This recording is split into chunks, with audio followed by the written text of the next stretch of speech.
El candor del padre Brown, por Gilbert Chesterton. El hombre invisible.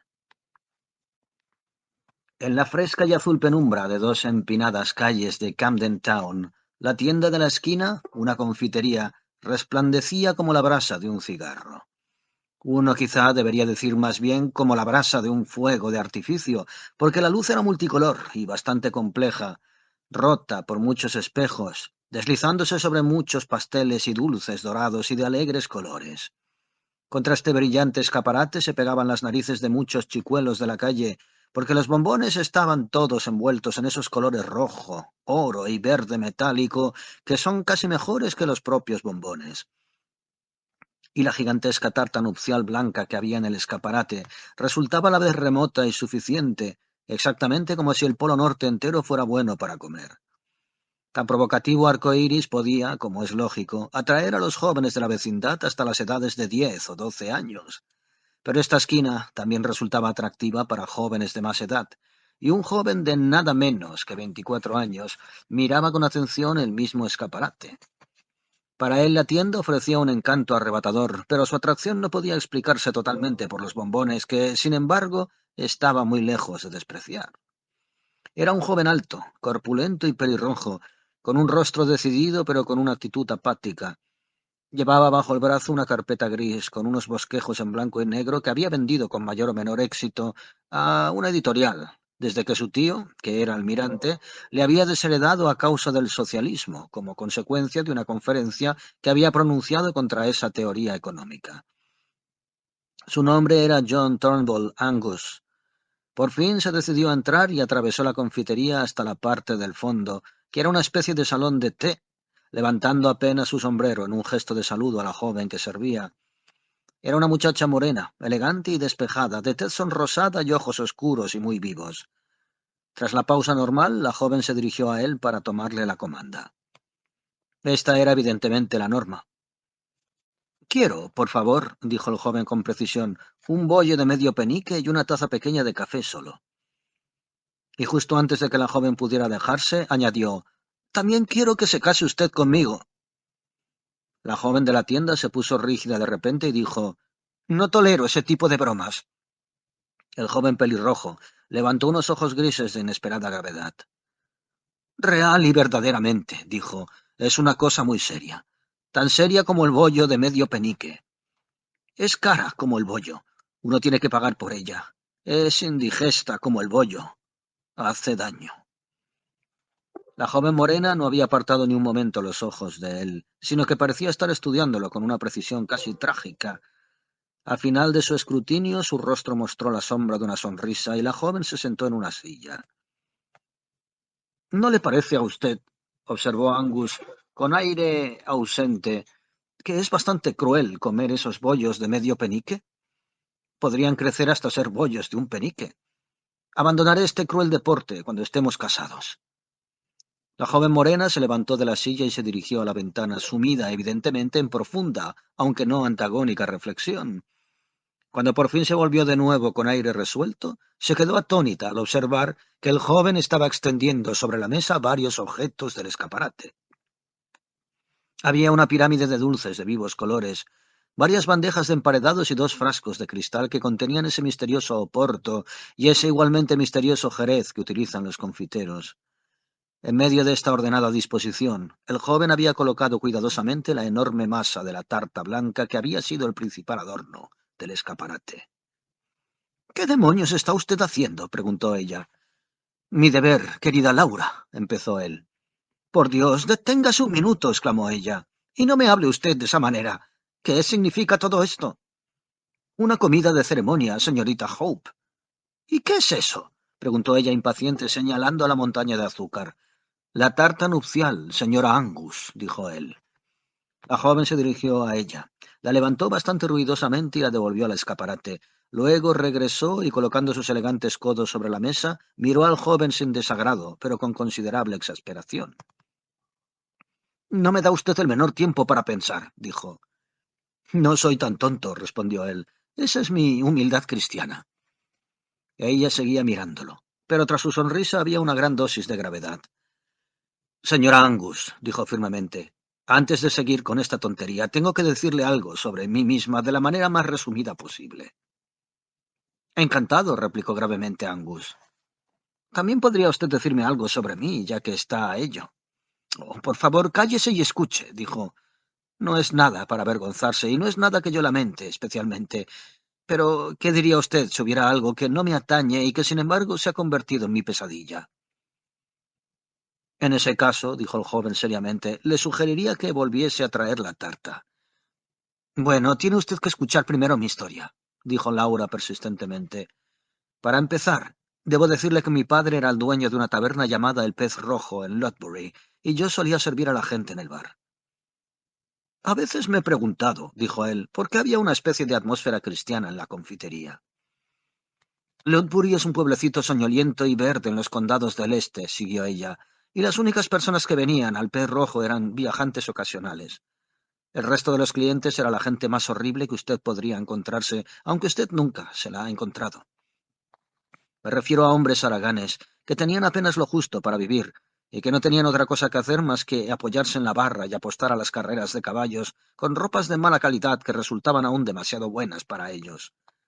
Incluso estos desdichados jóvenes no eran muy comunes en nuestra taberna, pero había dos que eran demasiado comunes, comunes en todos los sentidos.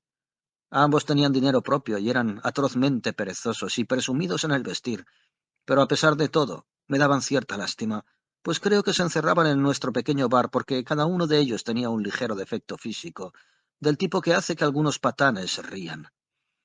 No era exactamente una deformidad, era más bien una peculiaridad. Uno de ellos era un hombre sorprendentemente pequeño, casi un enano, o por lo menos del tamaño de un jockey. No tenía el menor aspecto de jockey, sin embargo. Tenía una cabeza redonda, pelo negro y una barba negra muy cuidada, y ojos brillantes como un pájaro. Se pasaba la vida haciendo sonar las monedas en sus bolsillos, jugueteaba con una enorme leontina de oro, y siempre aparecía demasiado vestido, como un caballero, por lo que se notaba que no lo era. No era ningún tonto, sin embargo, aunque fuese un holgazán inútil, era sorprendentemente listo para todo tipo de cosas perfectamente inútiles. Era una especie de malabarista aficionado que hacía que 15 cerillas se encendieran unas tras otras, como una traca de fuegos artificiales, o que cortaba un plátano o cualquier cosa semejante en forma de bailarina. Se llamaba Isidore Smythe, y todavía puedo verlo con su carita oscura acercándose a la barra, haciendo un canguro saltarín con 5 cigarros. El otro individuo era más silencioso y más corriente, pero por alguna razón me inquietaba mucho más que el pobre y pequeño Smythe. Era muy alto y delgado, de pelo claro. Tenía una nariz prominente y podría haber sido casi guapo en un estilo espectral, pero tenía uno de los estrabismos más terribles que se pueda imaginar. Cuando te miraba de frente no sabías dónde estabas, y menos aún qué estaba mirando. Me imagino que este defecto había amargado un poco al pobre tipo, porque mientras Smythe estaba siempre dispuesto a exhibir sus habilidades, James Welkin, que así se llamaba el hombre bizco, nunca hacía otra cosa más que beber en nuestro bar y dar grandes paseos solitarios por el campo gris y llano que nos rodeaba. De todos modos, creo que Smythe estaba también algo acomplejado por su corta estatura, aunque lo llevaba con más elegancia, y así fue que me quedé verdaderamente confusa, así como atónita y muy triste, cuando ambos me pidieron en matrimonio en la misma semana.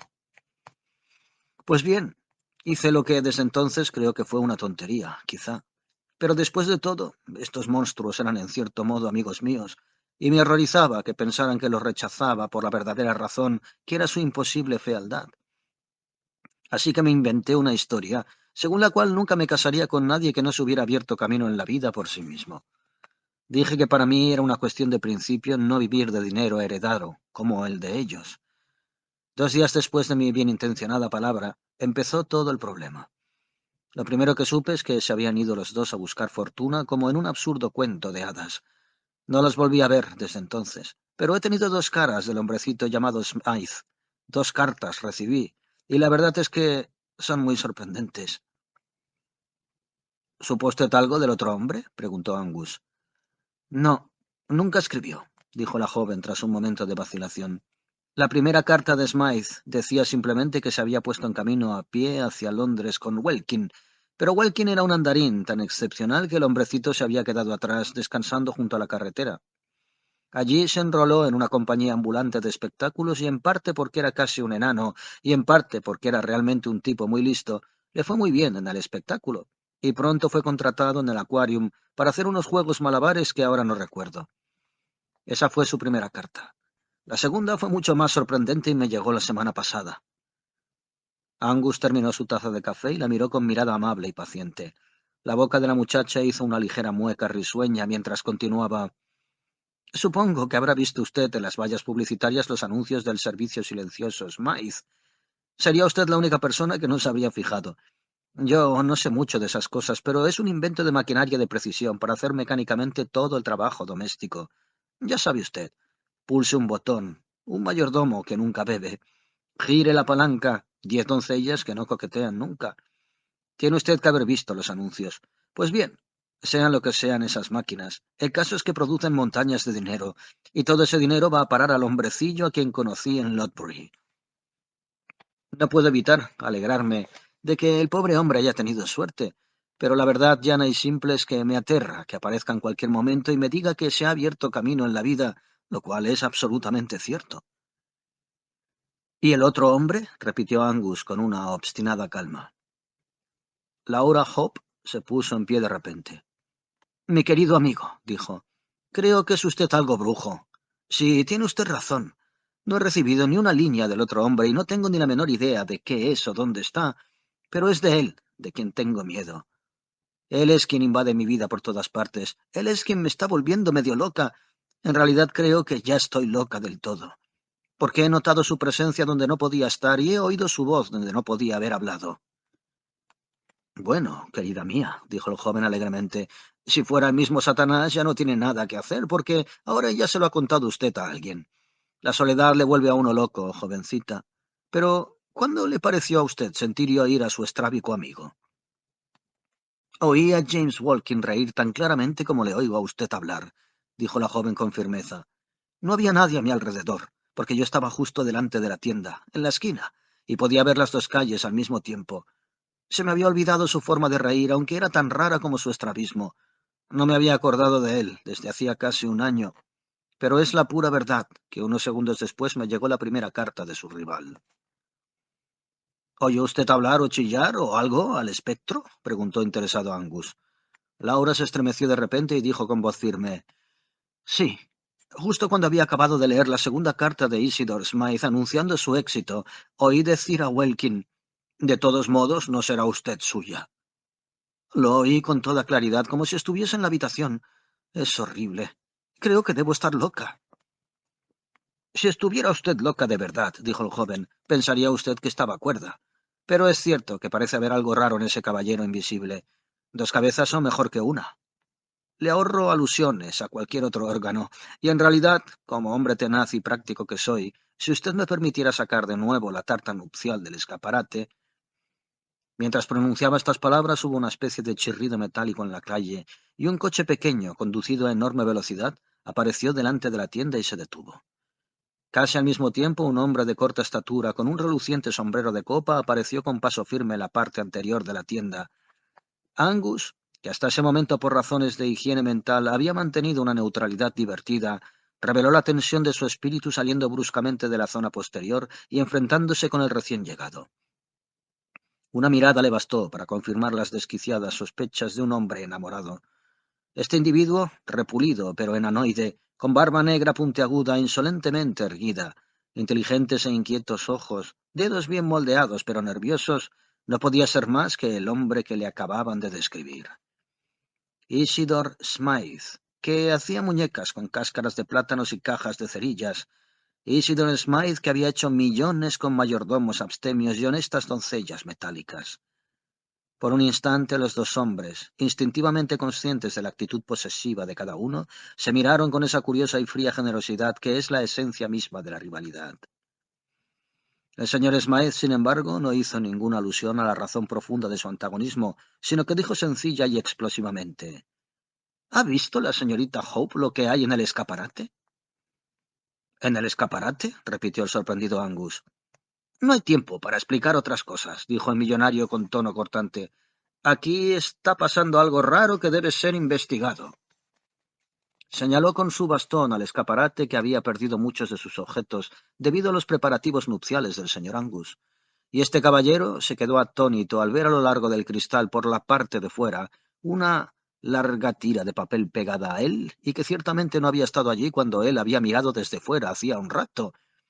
Siguiendo el animoso Smythe hasta la calle, encontró que en el cristal exterior alguien había pegado cuidadosamente una tira de papel de sellos y que en ella había escrito, con una letra desparramada, el siguiente mensaje. Si se casa usted con Smythe, éste morirá. Laura, dijo Angus, asomando su roja y voluminosa cabeza por la puerta, no está usted loca. Esa es la letra de Welkin, dijo Smythe con aspereza. Hace años que no lo veo, pero siempre me ha estado molestando. En los últimos 15 días ha hecho entregar 5 cartas amenazadoras en mi piso y no logro ni siquiera averiguar quién las deja, y menos aún si es el propio Welkin.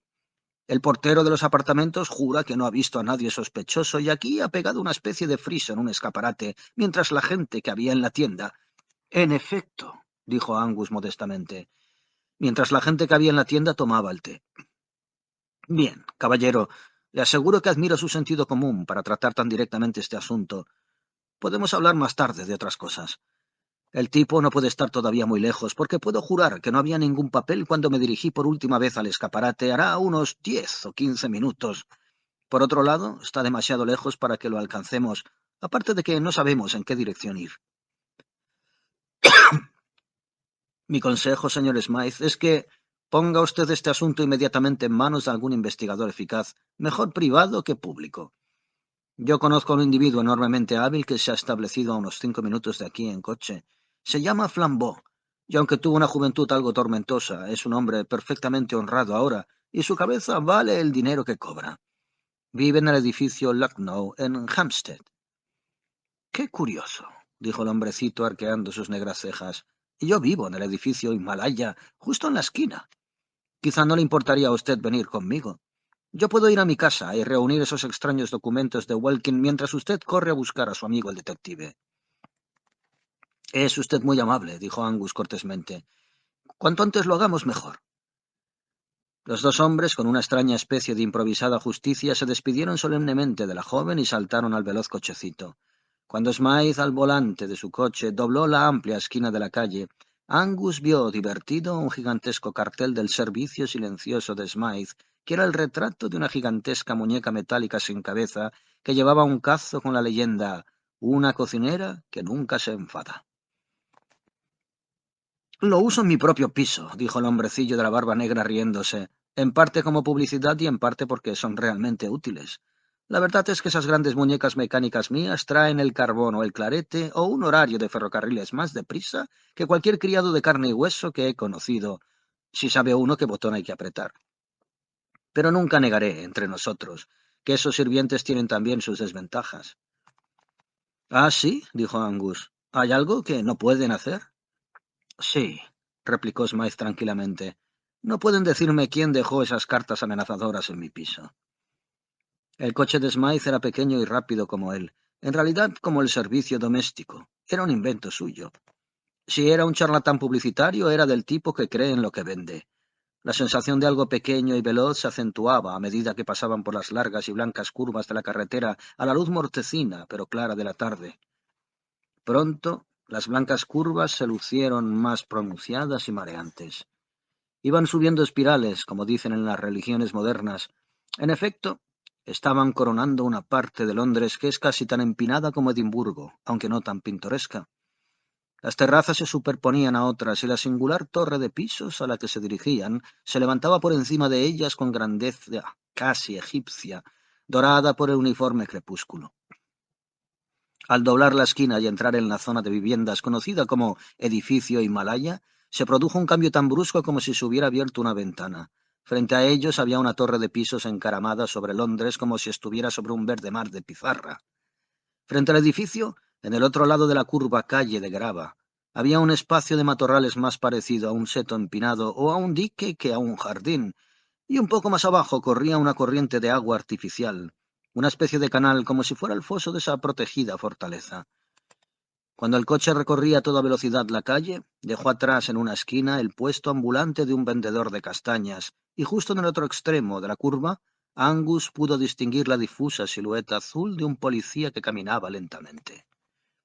Esas eran las únicas figuras humanas en la soledad de ese barrio periférico, pero Angus tuvo la sensación irracional de que expresaban la inefable poesía de Londres. Sintió que eran como figuras en un cuento. El cochecito llegó hasta la casa adecuada como una bala, y su dueño salió de él disparado. Un instante después estaba interrogando a un conserje de alta estatura y brillantes galones, y a un empleado de corta estatura en mangas de camisa, para averiguar si alguien o algo había surgido en relación con su vivienda. Se le aseguró que nadie ni nada había pasado el control de los vigilantes desde que él había preguntado la última vez. En vista de ello, Smythe y un Angus bastante desconcertado subieron como un cohete en el ascensor hasta llegar a la última planta. «Entre usted un momento», dijo Smythe sin aliento. «Quiero enseñarle las cartas de Welkin. Luego podría usted ir a buscar a su amigo aquí a la vuelta». Apretó un botón oculto en la pared y la puerta se abrió sola. Daba un largo y amplio vestíbulo cuyo único rasgo llamativo, desde el punto de vista de lo que es corriente, eran las filas de altas figuras mecánicas semihumanas que se alineaban a ambos lados como maniquíes de sastre. Como estos no tenían cabeza, y como los maniquíes de sastre tenían una considerable e innecesaria joroba en los hombros, así como una protuberancia, como un pichón en el pecho, pero fuera de esos no se parecían más a una figura humana que cualquier máquina automática en una estación que fuera de tamaño más o menos humano. Tenían dos grandes ganchos a modo de brazos para transportar bandejas, y estaban pintadas de verde brillante o de rojo o de negro para distinguir unas de otras.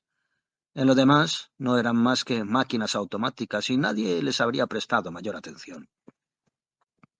En esta ocasión, al menos nadie lo hizo, porque entre las dos filas de estos muñecos domésticos había algo más interesante que la mayor parte de la maquinaria del mundo. Era un trozo de papel blanco y medio roto con algo escrito en tinta roja. El ágil inventor se lanzó sobre él casi tan pronto como se hubo abierto la puerta. Se lo entregó a Angus sin decir una palabra. La tinta roja no estaba seca todavía y el mensaje decía: «Si ha ido usted a verla hoy, lo mataré». Hubo un breve silencio y luego Isidore Smythe dijo apagadamente: «¿Quiere usted un poco de whisky? Yo noto que no me vendría mal». «Gracias. A mí no me vendría mal un poco de Flambeau», dijo Angus preocupado. «Este asunto me parece a mí que es bastante serio. Voy a buscarlo inmediatamente». «De acuerdo», dijo el otro con un tono alegre, digno de admiración. «Tráigalo tan rápidamente como pueda». Pero cuando Angus cerraba la puerta, vio como Smythe apretaba un botón y una de las figuras mecánicas abandonaba su puesto y se deslizaba por una ranura del suelo, llevando una bandeja con un sifón y un frasco de licor. Había algo extrañamente fatídico en la idea de dejar al hombrecito solo, rodeado de esos criados inanimados que despertaban a la vida al cerrarse la puerta. 6 escalones más abajo del descansillo de Smythe estaba el hombre en mangas de camisa con un cubo. Angus se detuvo para hacerle prometer, con el incentivo de una propina futura, que se quedaría ahí hasta que él regresara con el detective, y que controlaría a cualquier desconocido que subiera esas escaleras. Corriendo hasta la entrada principal, hizo las mismas advertencias al conserje, quien le informó de que por suerte no había puerta trasera. No contento con esto, habló con el policía errante y le indujo a quedarse frente a la puerta y vigilarla, y finalmente se detuvo un instante para comprar un penique de castañas y preguntar al castañero cuánto tiempo pensaba quedarse en la vecindad. El castañero, subiéndose el cuello de la chaqueta, le dijo que probablemente se iría pronto porque le parecía que iba a nevar. En efecto, la tarde se iba oscureciendo, y el frío arreciaba, pero Angus, haciendo uso de toda su elocuencia, procedió a clavar al castañero en su puesto de observación. «Caliéntese usted con las castañas», le dijo apremiantemente. «Cómaselas todas, yo le compensaré adecuadamente. Le daré 1 libra si espera usted aquí hasta que yo vuelva y me dice si alguien, hombre o mujer o niño, entra en esa casa donde está el conserje». Luego echó a andar a buen paso con una última ojeada a la torre sitiada. «He rodeado el apartamento, por lo menos», se dijo. «Los 4 no pueden ser cómplices del señor Welkin». El edificio Lucknow estaba, por así decir, en una plataforma más baja de esa colina de casas, cuya cima podría decirse que era el edificio Himalaya. El piso semiprofesional de Flambeau estaba en la planta baja y presentaba en todo un enorme contraste con la maquinaria americana y el frío lujo del hotel del piso de servicio silencioso. Flambeau, que era amigo de Angus, lo recibió en un estudio rococó, adornado con sables, arcabuces, objetos orientales curiosos, frascos de vino italiano, utensilios primitivos de cocina, un peludo gato persa y un cura católico bajito y polvoriento que parecía completamente fuera de lugar allí. «Este es mi amigo, el padre Brown», dijo Flambeau. «Tenía muchas ganas de que lo conociera usted. Hace un tiempo espléndido, un poco frío para un meridional como yo». «Sí, creo que se mantendrá despejado», dijo Angus, sentándose en una turca tapizada con rayas violeta. «No», dijo el curita calmosamente, «ha empezado a nevar». En efecto, mientras pronunciaba estas palabras, empezaron a flotar ante la oscura ventana los primeros copos de nieve que ya había pronosticado el castañero. «Bien», dijo Angus laboriosamente, «me temo que he venido por un asunto profesional y bastante inquietante, por cierto. Ocurre, Flambeau, que a la vuelta de la esquina de su casa hay un individuo que necesita urgentemente su ayuda. Sufre constantemente la persecución y las amenazas de un enemigo invisible, un truán al que nadie ha visto». Y Angus contó toda la historia de Smythe y Welkin, empezando con la historia de Laura y continuando con la suya propia. La risa diabólica en la esquina de dos calles vacías, las extrañas palabras pronunciadas con toda claridad en una habitación vacía. Flambeau se iba mostrando cada vez más interesado, y el curita parecía ajeno a todo ello, como un mueble más en la habitación. Cuando Angus llegó al papel de sellos garrapateado y pegado al escaparate, Flambeau se puso en pie, pareciendo llenar toda la habitación con su enorme figura. «Si no le importa», dijo, «creo que sería mejor que me contara usted el resto camino de la casa de este hombre. Me da la impresión de que no hay tiempo que perder». «Encantado», dijo Angus, levantándose también, «aunque ahora mismo está a salvo, porque he dejado a 4 hombres vigilando el único acceso a su refugio». Salieron a la calle con el curita trotando tras ellos con la docilidad de un perrito. Se limitó a decir, en tono alegre, como por dar conversación, «¡Qué rápidamente cuaja la nieve en el suelo!». Al tiempo que subían por las aceras de las empinadas calles ya cubiertas de polvo plateado, Angus iba terminando su historia, y cuando llegaron a la calle curva con la torre de pisos, pudo dedicar toda su atención a los 4 centinelas. El castañero, tanto antes como después de recibir la libra, juró testarudamente que había vigilado la puerta y no había visto entrar a ningún visitante. El policía fue aún más enfático. Él tenía experiencia con toda clase de delincuentes, de alto copete y de los bajos fondos. No era tan inexperto como para esperar que un tipo sospechoso lo pareciera. Había estado pendiente de cualquier tipo de persona y a fe suya que no había aparecido nadie. Y cuando los 3 hombres rodearon al reluciente conserje que sonreía en medio del porche, el veredicto fue aún más firme. «Tengo derecho a preguntar a cualquiera, sea un duque o un barrendero, a qué viene al edificio», dijo el amable y engalanado gigante. «Y puedo jurar que no he tenido que preguntar a nadie desde que este caballero salió». El insignificante padre Brown, que se mantenía un poco retirado, mirando modestamente al suelo, se aventuró a decir humildemente: «Nadie ha subido y bajado las escaleras, pues desde que empezó a nevar». «Empezó cuando todavía estábamos en casa de Flambeau». «No, señor, nadie ha estado aquí. Puede usted creerme», dijo el conserje con sonriente autoridad. «¿Entonces qué es esto?», preguntó el cura, mirando al suelo con ojos inexpresivos como un pez. Los demás miraron también al suelo, y Flambeau profirió una violenta exclamación gesticulando a la francesa, porque era absolutamente cierto que en medio de la entrada custodiada por el hombre de uniforme con adornos dorados, de hecho, justo entre los arrogantes y estiradas piernas del coloso, había una larga fila de pisadas grises sobre la blanca nieve. «¡Dios mío!», exclamó involuntariamente Angus, «¡el hombre invisible!». Sin otra palabra, dio media vuelta y se lanzó escaleras arriba, seguido por Flambeau, pero el padre Brown se quedó mirando a su alrededor la calle cubierta de nieve, como si hubiera perdido interés en su investigación. Flambeau claramente estaba dispuesto a echar abajo la puerta, pero el escocés con más razón, pero menos intuición, palpó el marco de la puerta hasta dar con el botón invisible y la puerta se abrió lentamente. Apareció sustancialmente el mismo atestado vestíbulo de antes, que estaba más oscuro, aunque aquí y allá lucían los últimos rayos carmesí del crepúsculo y una o dos de las máquinas sin cabeza habían cambiado de sitio con algún propósito y estaban desperdigadas por la habitación en penumbra. Sus colores verdes y rojos parecían más oscuros en el anochecer, y su parecido con una figura humana había aumentado ligeramente al haberse difuminado sus formas. Pero en medio de todas ellas, exactamente donde antes había estado el papel escrito en tinta roja, había algo muy parecido a tinta roja que se hubiese vertido de un tintero. Pero no era tinta roja. Con una combinación muy francesa de razón y violencia, Flambeau se limitó a decir «asesinato», y lanzándose al interior del piso lo exploró de arriba abajo en 5 minutos. Pero si esperaba encontrar un cadáver, no lo encontró. Isidore Smythe no estaba allí, ni vivo ni muerto. Tras la más exhaustiva búsqueda, los dos hombres se reunieron en el vestíbulo con los rostros cubiertos de sudor y ojos sorprendidos. «Amigo mío», dijo Flambeau en francés en su excitación, «no solo su asesino es invisible, sino que vuelve invisible a la víctima». Angus miró en torno suyo a la oscura habitación llena de maniquís y en algún rincón celta de su alma escocesa sintió un estremecimiento. Uno de los muñecos de tamaño natural estaba justo al lado de la mancha de sangre a la que hacía sombra, llamando quizá por el hombre asesinado un instante antes de sucumbir. Uno de los ganchos que hacían las veces de brazos estaba un poco levantado, y Angus tuvo que de repente tener la horrible fantasía de que la propia criatura metálica de Smythe lo había golpeado. La materia se había revelado y esas máquinas habían matado a su creador, pero aún así, ¿qué habían hecho con él?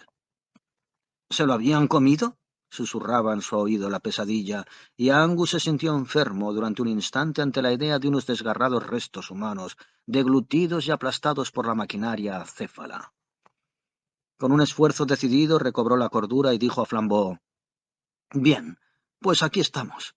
El pobre tipo se ha evaporado y dejado una marca roja en el suelo. El asunto no pertenece a este mundo».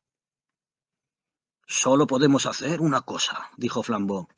«Tanto si pertenece a este mundo como si pertenece al otro. Tengo que bajar y hablar con mi amigo».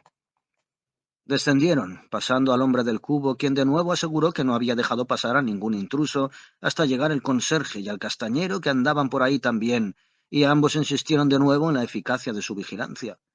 Pero cuando Angus miró a su alrededor para obtener la cuarta confirmación, algo nervioso de no verlo, preguntó: «¿Dónde está el policía?» «Perdóneme», dijo el padre Brown, «es culpa mía. Acabo de enviarlo calle abajo a investigar una cosa que creí que merecía la pena investigar». «Bien, pues necesitamos que vuelva enseguida», dijo Angus con brusquedad, «porque el desdichado individuo de arriba no solo ha sido asesinado, sino que se ha evaporado». «¿Cómo?», preguntó el cura. «Padre», dijo Flambeau tras una pausa, «le juro que para mí lo ocurrido corresponde más a su departamento que al mío. Nadie ha entrado en la casa, ni amigo ni enemigo, pero Smythe ha desaparecido como si lo hubieran robado los duendes. Si eso no es algo sobrenatural». Se interrumpió ante una imagen insólita. El enorme policía de azul rodeaba la esquina de la calle a la carrera. Se dirigió de inmediato a Brown.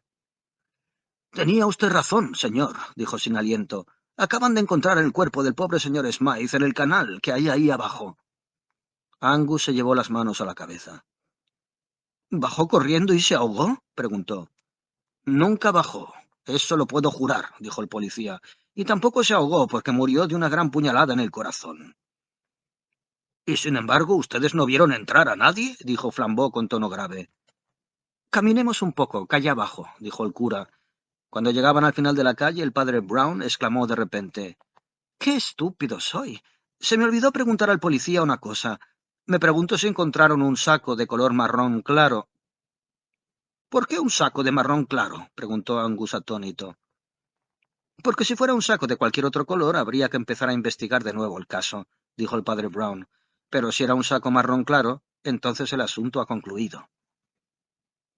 «Me encanta oírlo», dijo Angus con tono irónico. «En lo que a mí concierne, no ha empezado». «Tiene usted que contárnoslo todo», dijo Flambeau con una extraña y profunda sencillez, como un niño. Inconscientemente caminaban con pasos cada vez más rápidos por la larga calle al otro lado de la pronunciada curva, con el padre Brown a la cabeza, a buen paso pero en silencio. Al fin dijo con una vaguedad casi conmovedora: Bueno, me temo que lo van a encontrar ustedes muy prosaico. Siempre empezamos por el extremo abstracto de las cosas, y esta historia no se puede empezar por ningún otro lado. ¿No han observado ustedes una cosa curiosa? Que la gente nunca contesta a lo que se le dice. Contesta a lo que uno quiere decir, o a lo que cree que uno quiere decir. Imaginemos que una señora dice a otra en una casa de campo, ¿hay alguien con ustedes aquí? La señora no contesta sí, el mayordomo, los tres criados, la doncella, etcétera, aunque a lo mejor la doncella está en ese momento presente en el salón o el mayordomo detrás de su silla. La dama dice, no hay nadie con nosotros, refiriéndose a la clase de gente a la que usted alude. Pero imaginemos que un médico está investigando una epidemia y pregunta, ¿quién hay en la casa? Entonces la dama se acordará del mayordomo, de la doncella y del resto. La lengua siempre se usa así. Nunca le contestan a uno literalmente a una pregunta, incluso cuando contestan la verdad. Cuando esos cuatro hombres, perfectamente honrados, dijeron que nadie había entrado en el edificio, no querían decir nadie literalmente. Se referían a nadie de quien pudieran sospechar que se trataba del hombre al que ustedes buscaban. Sí que entró un hombre en la casa y volvió a salir, pero no se dieron cuenta. ¿Un hombre invisible? Preguntó Angus, alzando sus pelirrojas cejas. Un hombre mentalmente invisible, dijo el padre Brown. Un minuto o dos después continuó su relato con la misma voz modesta, como un hombre que busca mentalmente su camino. Naturalmente, uno no puede pensar en un hombre así hasta que se piensa en él. Aquí es donde está su listeza, pero a mí se me ocurrió pensar en él por dos o tres cositas del relato que nos hizo el señor Angus. En primer lugar, estaba el hecho de que este Welkin era aficionado a dar largos paseos. Luego estaba la gran cantidad de papel engomado en el escaparate, y luego, y eso es lo más importante, estaban las dos cosas que dijo la joven, cosas que no podían ser ciertas. No se enfade usted, se apresuró a añadir al ver el súbito gesto del escocés con la cabeza. Ella creía que eran ciertas, pero no podían serlo. Una persona no puede estar completamente sola en la calle un segundo después de recibir una carta. No puede estar completamente sola en la calle cuando empieza a leer una carta que acaba de recibir. Tiene que haber alguien bien cerca de ella. Alguien que debe ser mentalmente invisible. ¿Por qué tiene que haber alguien cerca de ella? Preguntó Angus. Porque, dijo el padre Brown, descartadas las palomas mensajeras, alguien tuvo que haberle entregado la carta. ¿Quiere usted decir de verdad, preguntó con energía Flambeau, que Welkin llevaba las cartas de su rival a su dama? Sí, dijo el cura. Welkin llevaba las cartas de su rival a su dama. No le quedaba más remedio. Oh, no puedo resistir más, estalló Flambeau. ¿Quién es ese tipo? ¿Qué aspecto tiene? ¿Cómo va vestido generalmente un hombre invisible? Va vestido bastante elegantemente, de rojo, azul y oro, replicó rápida y decididamente el cura, y con ese notable e incluso llamativo traje entró en el edificio Himalaya bajo 4 pares de ojos humanos. Mató a Smythe a sangre fría y volvió a salir a la calle llevando su cadáver en los brazos. «Reverendo señor», exclamó Angus, quedándose quieto, «¿está usted loco de remate o lo estoy yo?» «No está usted loco», dijo Brown. «Simplemente es usted poco observador. ¿No se ha fijado usted en un hombre como este? Por ejemplo».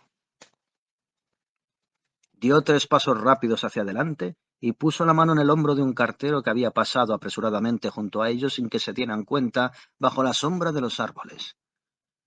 «Por alguna razón», dijo Brown pensativamente, «nadie ve a los carteros. Sin embargo, tienen pasiones, como todos los hombres, e incluso llevan grandes sacas, donde se pueden ocultar muy fácilmente un cadáver de pequeño tamaño». El cartero, en vez de volverse con naturalidad, se había escabullido y había tropezado contra la valla del jardín. Era un hombre delgado, de barba rubia y aspecto muy corriente, pero cuando volvió su alarmado rostro por encima del hombro, los ojos que se clavaron en los 3 hombres tenían un estrabismo casi diabólico. Flambeau volvió a sus sables, sus alfombras púrpura y su gato persa, porque tenía muchas cosas de que ocuparse. John Turnbull Angus volvió junto a la damisela de la confitería, con la cual ese imprudente joven logra encontrarse muy cómodo. Pero el padre Brown caminó bajo las estrellas por las colinas cubiertas de nieve durante muchas horas con un asesino, y lo que se dijeron no se sabrá nunca.